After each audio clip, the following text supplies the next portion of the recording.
네, 안녕하세요. 닉네임 우남매, 준우서우 엄마 정시아입니다. 준우서우, 그래서 우남매 엄마.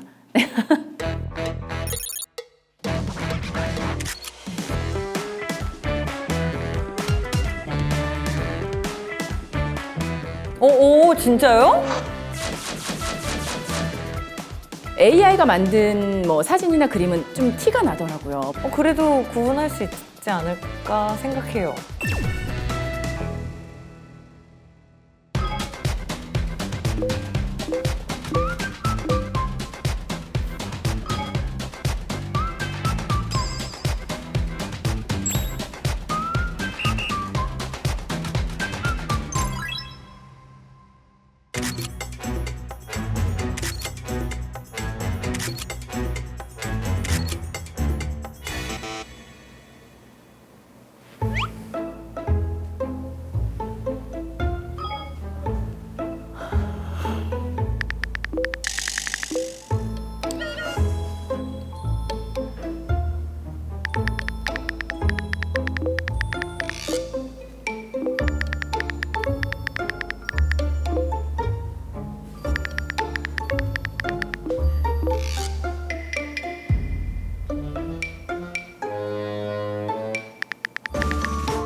정말 이렇게 넋 놓고 게임하는 모습이 정말 너무 사실적이어가지고 당연히 이거는 아니다 하고 딱 찍었는데 땡 나와가지고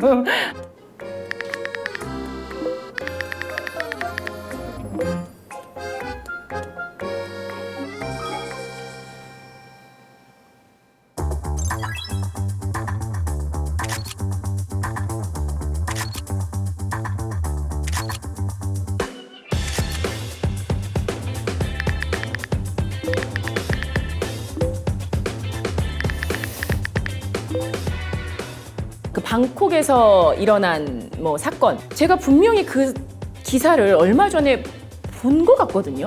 그래서 아, 이건 확실하다라는.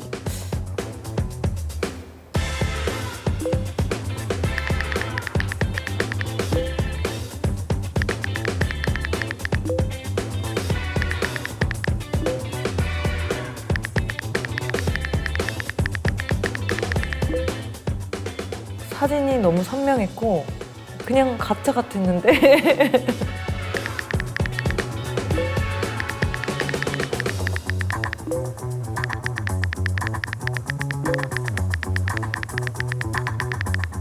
보통 제가 충격적인 기사를 보면 이제 이게 진짠지 가짠지는 생각해 본 적은 없어요. 기사 볼 때는 진짜 특히나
제 사인 보고서 젊었을 때 찍었었나? 너무 오래돼서 기억을 못하나? 근데 얼굴이 제가 더 예뻐서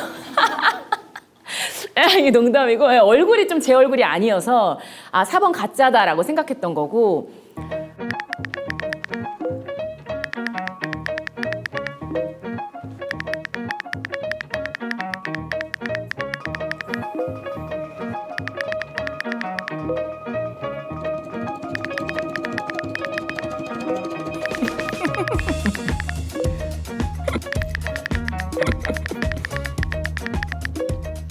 일 번 빼고는 좀 다 진짜 같더라고요. 그 문제가 사실 좀 저한테는 충격이었어요.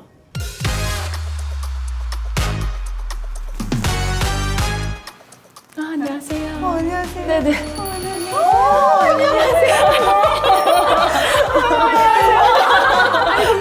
말하고 싶어 죽는 줄 알았어요. 답답해가지고 숨이 안 쉬어지는 느낌 있잖아요. 네. 아니 근데 벌써 이 안에서 얘기 나눴는데도 되게 친해진 느낌이라서 진짜 우리 동네 엄마들 보는 줄 알았어요. 우리 동네 엄마들하고 카톡하는 기분이었어요. 맞아요. 다 똑같나 봐요. 그쵸? 네. 네. 문제 처음 보신 거 맞죠? 네 처음 봤어요. 정답을 알려드릴 건데 네. 정답은 이게 진짜 사진입니다. 이게 진짜예요? 아, 스포츠. 그럼 이 분들은 없는 분들이에요? 다 AI로. 페이크. 근데 와 진짜 같다. 뒤에 보시면 얼굴이 뭉개져 있어요. 그러네요. 어디가 뭉개져 있어요? 맨 마지막 그리고 손가락도 조금 어색하고. 저 맨 끝사람은 거의 피노키오급이네. 마지막 광고에 정답이 없었습니다. 이번은 진짜 같았는데. 아니 저는 이거 진짜 같았는데 수영장에서 하는 게 말이 안 된다고 생각해서 와, 이거 진짜, 와. 저희가 문제를 풀어봤는데 AI 기술이 하루가 다르게 발전하고 있다는 것은 저도 알고는 있었거든요. 근데 이렇게 속을 줄은 몰랐어요. 정말 한 문제도 못 맞췄어요. 너무 감쪽 그쵸? 같아요 진짜. 아 정말 너무너무 어려웠는데 그렇기 때문에 오늘 저희가 전문가님을 모시고 딥페이크로부터 우리 아이들을 지킬 수 있는 예방법과 대응법을 배워보는 시간을 가져본다고 들었거든요. 빨리 배워봐야 될 것 같습니다.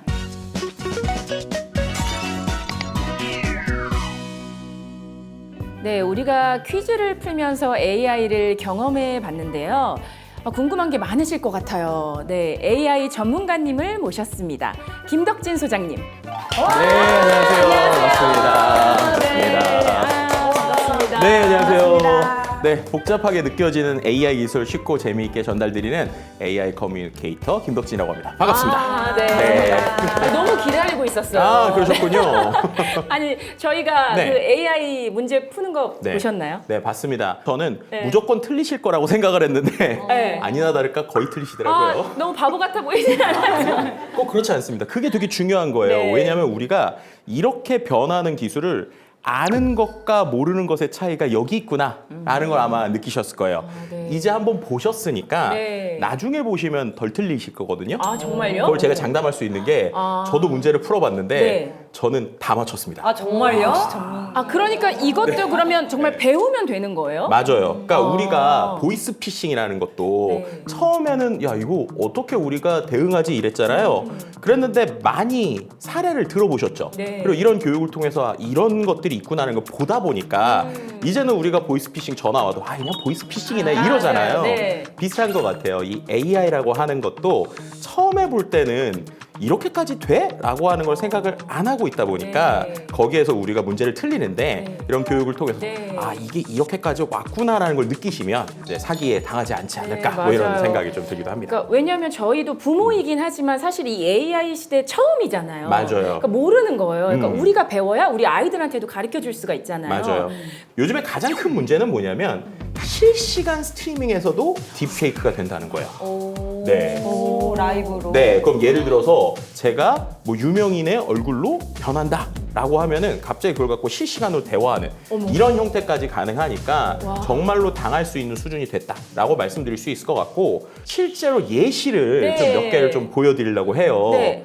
그 최근에 네. 아니 이런 분이 우리나라 방송에 나와? 할 정도로 유명하셨던 분이 있어요. 네네. 빌 게이츠 아, 선생님 네. 계시잖아요. 맞아요. 엄청 났잖아요. 맞아요. 근데 저도 뭐 요즘에 AI 때문에 좀 바빠서 방송국 왔다 갔다 할 때가 많거든요. 그러다가 그분하고 셀카를 하나 찍었습니다. 어. 저 AI 아니야? 제가 의심해야 된다고. 그죠? 의심해야 된다고 하셨잖아요. 맞습니다. AI예요? 맞아요? 우리가 알고 보니까 그죠? 근데 저게 얼마나 쉽냐? 그냥 이렇게 하시면 됩니다. 유명하신 분 사진 하나, 네. 그리고 제가 그냥 대충 찍은 사진 하나 넣고 웃으면서 셀카를 찍는 모습을 만들어줘라고 하면은 저렇게 만들어준다는 거예요. 자동으로. 아니 왜냐면 네. 또 워낙에 방송국 많이 다니시고 그쵸, 그쵸. 유명하시니까 전혀 의심을 하지 않게 되잖아요. 저런 그렇죠. 상황을. 그리고 제일 중요한 거는 저 사진에도 보시면 알겠지만 저는 대충 이렇게 찍은 건데 네. 실제로 셀카처럼 각도도 잡고 막 이렇게 그런 것들을 다 해낸단 말이에요. 또 한 가지는 영상을 만드는 방식도 최근에 엄청나게 변화했습니다. 예전에는 뭔가 AI로 영상을 만든다 그러면 그래도 여러 가지 작업이 필요했거든요. 그리고 또 어색했어요. 맞아요. 네. 근데 지금은 동영상 데이터까지 학습한 AI가 나오다 보니까 글자 한 줄만 넣어주면 실제로 그럴듯한 소리까지 다 나오는 형태가 된 거예요. 우리 시아님으로 그냥 이미지 한 장 넣고 사진 속 인물이 립스틱 광고한 영상으로 만들어라 이런 식으로 시키면 네.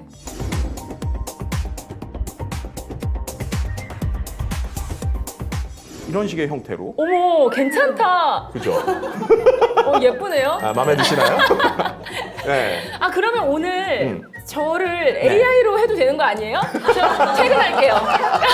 아 그러시면 안 됩니다. 그러면 손이 6개씩 계속 나올 수 있기 때문에 그렇게 하면 안 되는 거죠. 아. 네, 지금 보여드린 것처럼 네. 한 줄 그리고 이미지 하나 넣기만 하면 이렇게 나오니까 이거는 우리가 좋게 쓰면 좋을 수도 있지만 네. 나쁘게 쓰고 악용하고 호기심에 쓰기 시작하면 정말 위험한 영상들이나 위험한 것들도 쉽게 만들겠구나 그쵸. 라고 하는 걸 우리가 좀 생각해 볼 수 있는 것 맞아요. 같습니다. 그리고 또 가짜가 진짜가 되는 것도 무섭지만 또 진짜가 가짜가 되는 그쵸 서로 간에 그렇죠. 네. 근데 아까 제 얼굴이 들어간 광고가 퀴즈로도 나왔어요. 보셨죠? 네네네네. 근데 정말 어색한 부분이 하나도 없고 순간 내가 아가씨 때 찍었었나? 나 젊었을 때 찍었었나? 네. 순간 혼란스럽더라고요. 맞아요. 그게 이제 딥페이크의 장점이자 가장 큰 문제라고 볼 수 있을 것 같아요. 야 진짜 진짜랑 가짜를 점점 구분하기 힘들겠다 네. 이런 생각이 들기도 하는 거죠. 맞아요. 그게 윤리적으로도 심각한 위협이 될 것 같거든요. 맞아요. 뭐 예를 들면 지금도 이미 가짜 뉴스, 정보 조작, 사회를 혼란스럽게 만드는데 뉴스도 그럴듯하게 AI가 잘 만들어주잖아요. 근데 거기다가 타인의 얼굴을 합성을 해서 뭐 예를 들면 뭐 성적인 이미지를 만들어서 댓글을 한다거나 보이스피싱이나 영상 통화 같은 데 쓰기 시작한다라고 하면 이건 또 큰 문제가 될 수 있는 상황입니다. 근데 이 문제가 어른들에게만 국한된 게 아니라 네. 뭐 청소년들 사이에서도 꽤 심각한 사회적 이슈로 대두되고 있더라고요. 네, 맞습니다. 실제로 방송통신위원회와 한국지능정보사회진흥원에서 2024년도 사이버 폭력 실태 조사 결과를 좀 보면요. 사이버 폭력 경험률이 42.8%를 기록을 했다고 합니다. 그리고 또 2021년 사이버 폭력 경험률이 29.2%였는데 비교를 해보면 약 13.6%포인트 증가했다. 이렇게 볼 수 있는 것이죠. 사이버 폭력이면은 뭐 딥페이크 같은 사이버 성범죄뿐 아니라 뭐 온라인상의 언어 폭력이나 따돌림도 다 포함되어 있는 건가요? 네, 맞습니다. 요즘에는 우리가 폭력이라고 하니까 뭐 이렇게 물리적으로 때리는 뭐 이런 것만 생각할 수 있지만 이 언어 폭력 그리고 그 안에서의 사람의 마음을 아프게 하는 것도 이런 거 심하잖아요. 예를 들면 온라인 채팅방에 계속 초대를 해서 괴롭힌다든지 아까처럼 그런 기술들을 써서 내 주변에 있는 친구들을 뭔가 좀 야한 사진을 만든다거나 아니면은 뭐 너 이런 일 했지 막 이런 식으로 하지도 않았던 거 올리고 이런 행동들이 오히려 이 물리적인 충격보다도 더 큰 충격으로 올 수 있다라는 것도 우리가 좀 생각해 볼 문제인 것 같습니다. 맞아요. 그래서 AI 하면 사실 좀 겁부터 나더라고요. 좀 미리 예방할 수 있는 방법은 없을까요? 아이들한테 알려주면 좋을 것 같거든요. 네, 뭐 실제로 오늘처럼 이런 걸 보여주는 거예요. 그리고 이게 어떤 식의 개념인지를 알려주는 겁니다. 예를 들면 딥페이크, 정확하게는 이게 용어예요. 그래서 이 용어에 대해서 좀 알면 좋은데 인공지능 기술에 이제 딥러닝이라고 하는 기술이 있고 거기에 페이크가 이제 합쳐진 겁니다. 그러니까 쉽게 말하면 인공지능 기술을 활용해서 매우 정교한 가짜 이미지, 영상, 오디오 같은 걸 만드는 기술이다. 뭐 이렇게 좀 이해를 하시면 좋을 것 같습니다. 그러니까 딥페이크라는 말은 정말 많이 들어봤거든요. 그런데 아이들에게 딥페이크의 개념을 좀 제대로 알려준 적은 없는 것 같아요. 네. 오늘 집에 가서 우리 다 딥페이크가 무엇인지 알려주면 좋을 것 같아요. 네, 맞습니다. 뭘 해줘야 되느냐? 우리 아이들한테는요, 너의 사진들이 소셜미디어에 막 올라가게 되면 어떤 사람한테는 그게 일종의 실험 대상이 될 수도 있는 거야. 그렇기 때문에 나의 사진이나 영상을 온라인에 무분별하게 올리는 게 위험할 수도 있다. 라는 얘기를 하나 해줘야 되고요. 또 한 가지는 이 맥락을 생각을 해보시면 엄마들한테 이렇게 할 수가 있거든요. 예를 들면 우리 아이가 보통 SNS에 영상을 올릴 때 내가 뭐 학원 가는 길 뭐 이런 식으로 올릴 수 있잖아요. 그럼 그걸 갖고 엄마 나 학원 가는 길에 무슨 일이 생겼어 라는 아이의 음성과 영상과 사진이 나올 수 있거든요. 그렇기 때문에 그런 걸 방지하려면 내가 소셜미디어에 영상이나 자료를 올리는 것도 위험하지만 생일, 연락처, 위치 이런 개인정보를 보호하는 것도 상당히 중요하다. 이런 얘기를 꼭 해주셔야 됩니다. SNS에 사진을 올리기 전에 한 번씩 꼭 체크를 해봐야겠어요. 이게 괜찮을지 아닐지. 맞아요. 안 그래도 얼마 전에 제가 뭐 등굣길이었나 이렇게 사진을 올리려고 그랬더니 저희 딸이 엄마 그거 올리면 그 배경 때문에 어디인지 AI가 알려준다는 거예요. 맞아요. 그래서 이제는 못 올리겠더라고요. 그런데 요즘 자기 PR 시대이기 때문에 사실 자기 사진이나 영상을 안 올릴 수가 없잖아요. 그렇죠. 근데 그러면서 개인정보를 보호하는 게 쉽지 않을 것 같아요. 맞아요. 특히나 최근에 또 중요하게 알아두셔야 될 게 알 수 없는 번호로 온 메시지들 많이 오잖아요. 맞아요. 그런 것들 좀 주의를 하셔야 됩니다. 왜냐하면 보통 그런 데에 일종의 링크 같은 것들이 들어있는데 그 링크를 잘못 누르게 됐을 때 내 핸드폰에 있는 정보를 도용당하는 일들도 생기거든요. 그렇기 때문에 그 안에서 우리가 조심해야 될 것들에 대해서 많이 알려주시는 게 중요한 것 같습니다. 그리고 또 자녀들이 온라인으로 뭘 하는지 관심을 가지는 것도 부모로서 굉장히 해야 될 역할이 아닐까. 너무 중요합니다. 네. 부모님들이 네. 주기적으로 자녀들의 온라인 활동 모니터링 해주시는 거 정말 좋은 것 같습니다. 질문. 네. 저희 딸 같은 경우는 자기 본 계정이 있고 부계정이 있어요. 친구들한테는 본 계정을 주고 저한테는 부계정을 주더라고요. 그 저한테는 본 계정을 절대 노출을 안 시키고 다 차단시켜 버렸어요. 어머, 엄마를 차단했어. 그러니까 자기의 일상을 보게 되면 제 잔소리가 들어가니까 다 차단을 하더라고요. 네. 엄마 아빠는. 네. 결국에는 이 맥락을 그래서 알려주는 게 되게 중요한 것 같아요. 그러니까 내가 너를 몰래 훔쳐보는 게 아니야. 그러니까 어떻게 보면 부모님과 내가 더 신뢰감을 받을 수 있게 하는 구조가 좀 중요한 것 같고요. 근원적으로는 그렇기 때문에 직접 보시지 않더라도 이것에 대한 장점과 단점을 알려주시는 게 중요하긴 합니다. 솔직히 말씀드리면 저도 저희 어머니가 제 페이스북에 좋아요 누를 때마다 제가 약간 흠칫할 때가 있어요. 그래서 그거는 누구나 어쩔 수 없는 거기 때문에 그럼에도 불구하고 만약에 그런 정도의 예민한 친구들이라면 내가 너를 보지 않더라도 너가 이런 걸 꼭 알아야 되라는 교육을 좀 시켜주시는 게 중요한 것 같아요.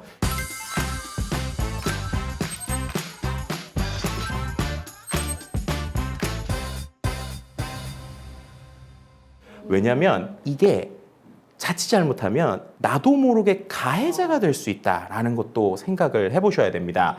왜냐하면 딥페이크 피해자뿐만 아니라 청소년 가해자도 늘어나는 게 사회적 문제가 된단 말이에요. AI 기술이 너무 쉬워졌잖아요. 그러니까 10대 청소년들도 그냥 클릭 몇 번 하고 글자 몇 번만 쓰면 쉽게 쓸 수 있으니까 나도 모르게 딥페이크 성범죄의 가해자가 될 수도 있다. 모르게. 그리고 피해자가 될 수도 있다. 그리고 그 아이들이 저연령화된다. 그러니까 정말로 아이들도 쉽게 쓸 수 있다라는 게 정말 좀 우려스러운 부분이다. 이렇게 말씀드릴 수 있을 것 같습니다. 그러면은 그 아이들이 딥페이크로 가해하는 사례는 주로 어떤 것들이 있나요? 참 안타까운 얘기지만 내 주변의 지인들 또 같은 반에 있는 친구들의 얼굴 또 음성을 합성을 해서 뭐 음란물을 제작한다거나 아이고. 아니면은 유포하는 거 혹은 허위 영상이나 메시지를 만드는 것도 쉽잖아요. 그러니까 그러다 보니까 친구를 뭐 협박해서 금품을 요구한다거나 이런 것들도 있고 또 나도 모르게 친구를 비방하거나 명예훼손할 수 있는 이런 일들도 생기는 거죠.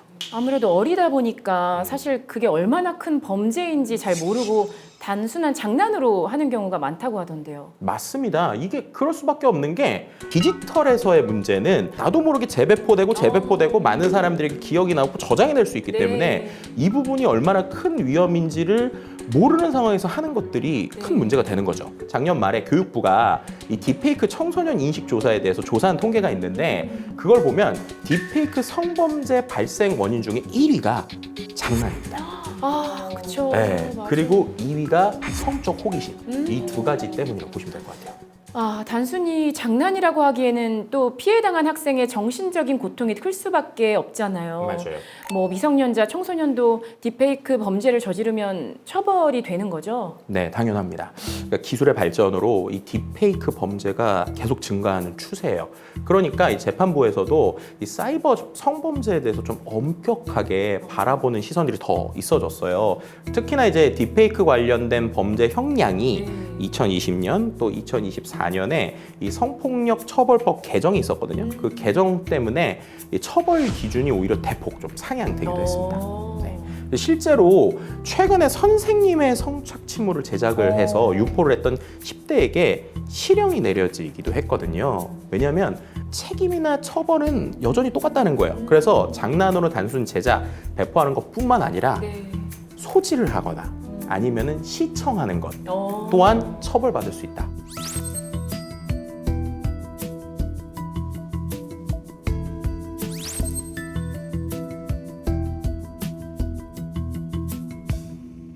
그런 일이 절대 일어나지 않도록 신경 쓰고 우리가 예방을 해야 될 것 같아요. 맞아요. 근데 만약에라도 혹시나 이런 일이 발생하면 어떻게 하는 게 좋을까요? 일단은 부모님이나 선생님께 빠르게 도움을 요청할 수 있도록 미리미 지도를 해주셔야 됩니다. 네.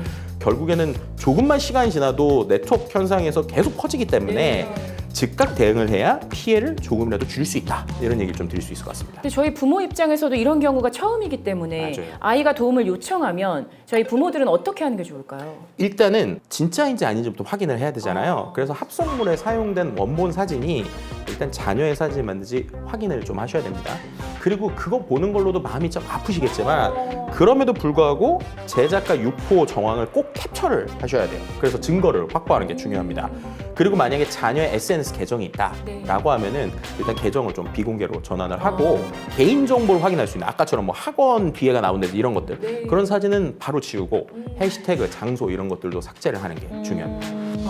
너무 어렵네요, 정말. 그리고 또 혹시 모를 2차 피해가 생길 수도 있는 거잖아요. 네. 그럴 경우에는 어떻게 해야 돼요? 맞아요. 2차 피해 정말 커질 수 있죠. 그래서 일단은 피해 정황을 좀 확인을 하고요. 수사기관에 신고를 하고 또 플랫폼에 삭제 요청을 좀 하는 게 중요합니다. 그리고 피해자에 대한 좀 심리 상담이라든지 신변 보호까지 좀 요청할 수 있으니까 그런 것들도 좀 미리 알아두시는 게 좋을 것 같습니다. 우리가 갑자기 큰일 당하면 머릿속이 정말 하얘지잖아요. 맞아요. 어른들도 그런데 아이들은 또 어떻겠어요. 미리 새겨둬야 당황하지 않고 빠르게 잘 대처할 수 있을 것 같습니다. 네, 맞아요. 그래서 우리만 이렇게 잘 알면 안 되잖아요. 그렇죠. 그러니까 주변 지인분들한테 바로바로 좀 대응할 수 있도록 같이 좀 전달해 주시는 게 좋을 것 같습니다. 네, 우리가 너무 또 무서워하고 겁먹지 말고 아까 퀴즈 풀 때처럼 맞아요. 네, 하면 될 것 같아요. 오늘 정말 많이 배웁니다. 감사합니다, 수장님. 네, 고맙습니다. 네. 감사합니다. 네. 아니 학부모님들 오늘 어떠셨어요? 저도 청소년 두 아이를 키우는 엄마로서 딥페이크 청소년 범죄에 대해서 막연하게 좀 걱정이 컸거든요. 그런데 오늘 오히려 이렇게 함께하면서 걱정이 좀 사라졌어요. 어떠세요? 저는 걱정이 더 되기 시작했는데 애들이 너무 아무렇지도 않게 이거 너야? 공유 자체가 너무 쉽게 되니까 그런 문제가 자기도 모르게 가해자가 될 수 있는 상황이 너무 크게 와닿는 것 같아서 너무 걱정이 돼요. 네, 그래서 우리가 더 빨리 알고 그리고 알려줘야 된다. 네. 그래야 그 문제를 해결할 수 있다. 그렇죠. 이렇게 말씀드릴 수 그리고 있습니다. 오늘처럼 이렇게 함께 공부하고 맞아요. 배워나가면 되는 거죠. 딥페이크 예방법 같이 기억해 볼까요? 1번 딥페이크 개념 알려주기. 2번 개인정보 보호의 필요성 알려주기. 3번 의심스러운 링크 파일 앱은 클릭 다운 금지. 4번 부모 아이와 함께 주기적인 온라인 활동 점검하기. 5번 피해 발생 시 즉시 부모나 교사, 전문기관에 알리기. 꼭 잊지 마시고 우리 아이들 딥페이크 범죄에서부터 지켜내도록 합시다. 엄마 아빠 파이팅!